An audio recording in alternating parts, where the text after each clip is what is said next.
Hi friends, എൻ്റെ ഒരു പുതിയ വീഡിയോയിലേക്ക് എല്ലാവർക്കും സ്വാഗതം. ഞാനൊരു വെറൈറ്റി തോരനുമായിട്ടാണ് വന്നത്. ഹായ് ഫ്രണ്ട്സ്, ഞാനിന്ന് ഇതും കൊണ്ടുള്ള ഒരു തോരനുമായിട്ടാണ് വന്നത്. ഇത് എല്ലാ സ്ഥലത്തും ഇത് ഉണ്ടാക്കും അറിയില്ല. ഇവിടെയൊക്കെ ഇതെല്ലാവരും തോരൻ വെക്കും. ഇതധികം കാണുക പുഴ സൈഡിലാണ്. ഇതിന് പറയുക ചുരുളി എന്നാണ്. നിങ്ങളുടെ നാട്ടിലൊക്കെ ഇത് ഉണ്ടാക്കുമെങ്കിൽ ഒന്ന് കമൻ്റ് ഇടണേ. അപ്പോൾ ഇതുകൊണ്ട് എങ്ങനെയാണ് തോരൻ വെക്കുക എന്ന് നോക്കാം. ആദ്യം ഇത് ചെറുതായിട്ടൊന്ന് കട്ട് ചെയ്തെടുക്കണം.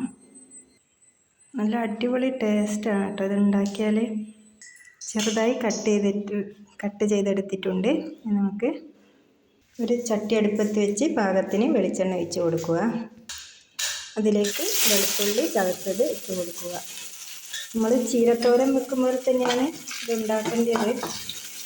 അതിലേക്ക് ചെറുതായി കട്ട് ചെയ്ത ചെറിയുള്ളിയും കൂടെ ഇട്ട് കൊടുക്കുക. ഇതൊരു ബ്രൗൺ കളറാകുന്നത് വരെ ഇളക്കി കൊടുക്കുക. അതിനുശേഷം കട്ട് ചെയ്ത ചുരുളി ഇട്ട് കൊടുക്കുക.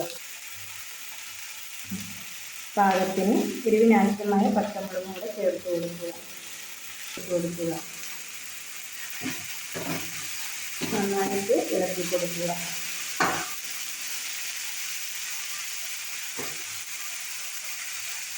ഒരു 5 മിനിറ്റ് അടച്ചു വെച്ച് വേവിച്ചെടുക്കാം.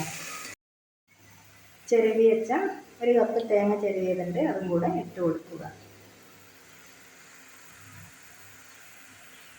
ഉപ്പൊക്കെ ഉണ്ടോയെന്നൊന്നും കൂടെ നോക്കിയിട്ട് ഉപ്പുണ്ടോയെന്നൊക്കെ നോക്കിയിട്ട് വേണമെങ്കിൽ കുറച്ചും കൂടെ ഇട്ട് കൊടുത്താൽ മതി. ഇതിന് നല്ല അടിപൊളി ടേസ്റ്റാണ്. എൻ്റെ വീഡിയോ ഇഷ്ടമായിട്ടുണ്ടെങ്കിൽ എല്ലാവരും ലൈക്ക് ചെയ്യുക, കമൻറ്റ് ചെയ്യുക. നിങ്ങളുടെ കൂട്ടുകാർക്കും കൂടെ എൻ്റെ ചാനലൊന്ന് ഷെയർ ചെയ്ത് കൊടുക്കണേ. ആദ്യമായിട്ട് എൻ്റെ ചാനൽ കാണുന്നവരാണെങ്കിൽ സബ്സ്ക്രൈബ് ചെയ്തൊന്ന് സപ്പോർട്ട് ചെയ്യണേ. വീണ്ടും ഇതുപോലത്തെ വീഡിയോയുമായി എത്താം. അതുവരേക്കും എല്ലാവരോടും ബായ്. വീഡിയോ കണ്ട എല്ലാവർക്കും താങ്ക്സ്.